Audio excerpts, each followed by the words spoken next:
President Donald Trump on Sunday instructed the Pentagon to, quote, substantially reduce joint military exercises with South Korea, citing the cost of the drills and Seoul's refusal to take part in actions against Iran. Hours before exercises were scheduled to begin, Trump said on his Truth Social site he was, quote, not happy that the U.S. had agreed to participate in the exercise, and highlighted his relationship with Kim Jong-un, the leader of North Korea. These exercises are not only costly, but send a signal that is totally inappropriate and hostile to a country that, as long as Donald J. Trump has been president, has been unthreatening and respectful, Trump wrote. The annual joint military exercises are scheduled to run until August 27th, with about 18,000 South Korean military personnel participating. South Korea's Joint Chiefs of Staff told Reuters the drills started on Monday as scheduled.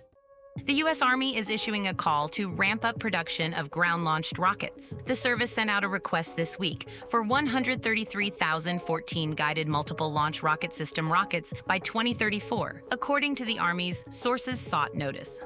Contractors have until September 1st to submit white papers on plans to meet that quota. The timeline calls for churning out 19,002 rockets per year from 2028 to 2034, with the first actual deliveries starting in February 2030, and comes amid questions about the depth of U.S. munitions stockpiles. Current GMLRS manufacturer Lockheed Martin announced last year that it is ramping up production capacity to 14,000 rockets annually. The Army's new plan would require a nearly 36% increase in capacity on top of that. GMLRS rockets are launched from the M270 multiple launch rocket system armored vehicle. The munitions can also be fired from the smaller truck-mounted M142 high mobility artillery rocket system, or HIMARS.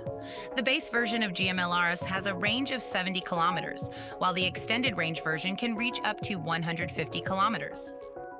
China's Unitree Robotics, the world's biggest producer of humanoid and canine robots, based designs for its most successful four-legged machines on innovations funded by the U.S. military, according to 3 top robotics researchers and a former U.S. defense official. The Chinese company's $1,600 Go-2 model, launched in 2023, helped the company rapidly dominate the global quadruped robot market. The firm's imminent Shanghai stock market debut has drawn frenzied demand. The success of these robots draws on breakthroughs in quadruped movement, financed by the U.S. Army Research Laboratory and other military programs, the researchers and the former official told Reuters. That core technology is at the heart of all of the Chinese legged robots that I've actually seen be successful to date. It's a completely different paradigm that we were a part of developing as part of our academic careers. There were papers published, and then these papers were very closely studied by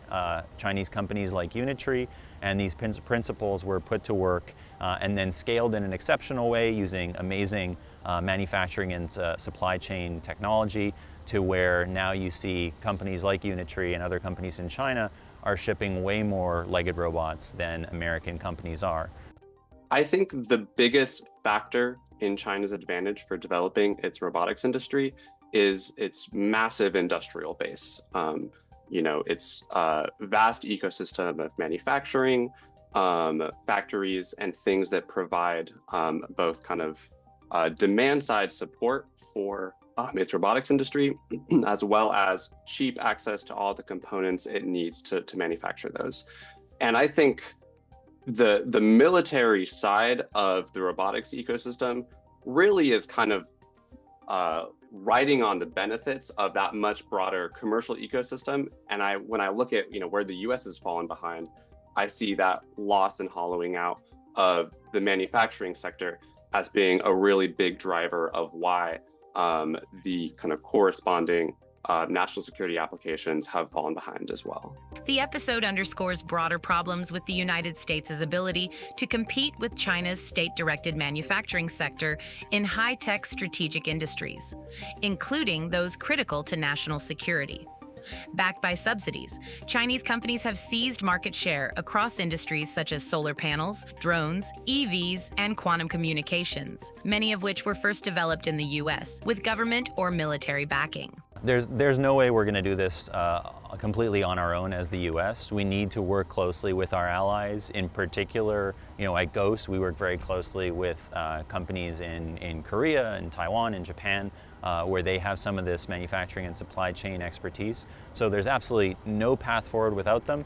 I do think that we also have to have strategic ability to source these products strategically in the U.S. as well. So I think some amount of strategic supply is going to be critical as well, and then the ability to service these products.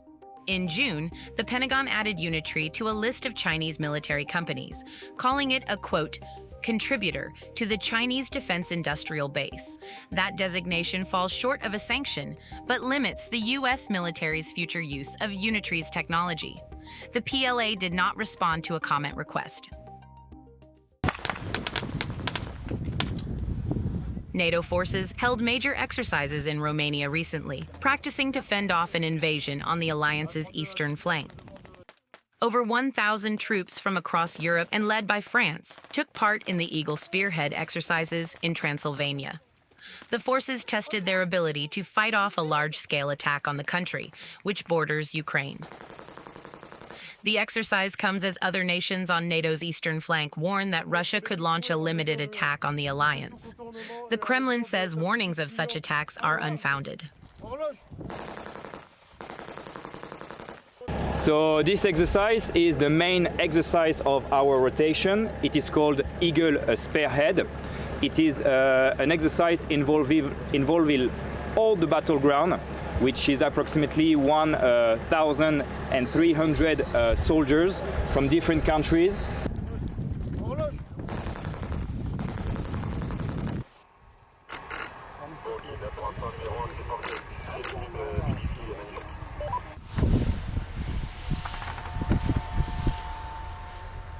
Ça va, ouais. Horloge. This exercise involved multiple level 4 battle groups. We did a tactical situation for the battle group with enemy coming from the south and the east, which was supposed to take the region of Chinku, and our battle group regrouped with also Romanian and Italians were supposed to stop this battle group. So the main battle was happening in Chinku.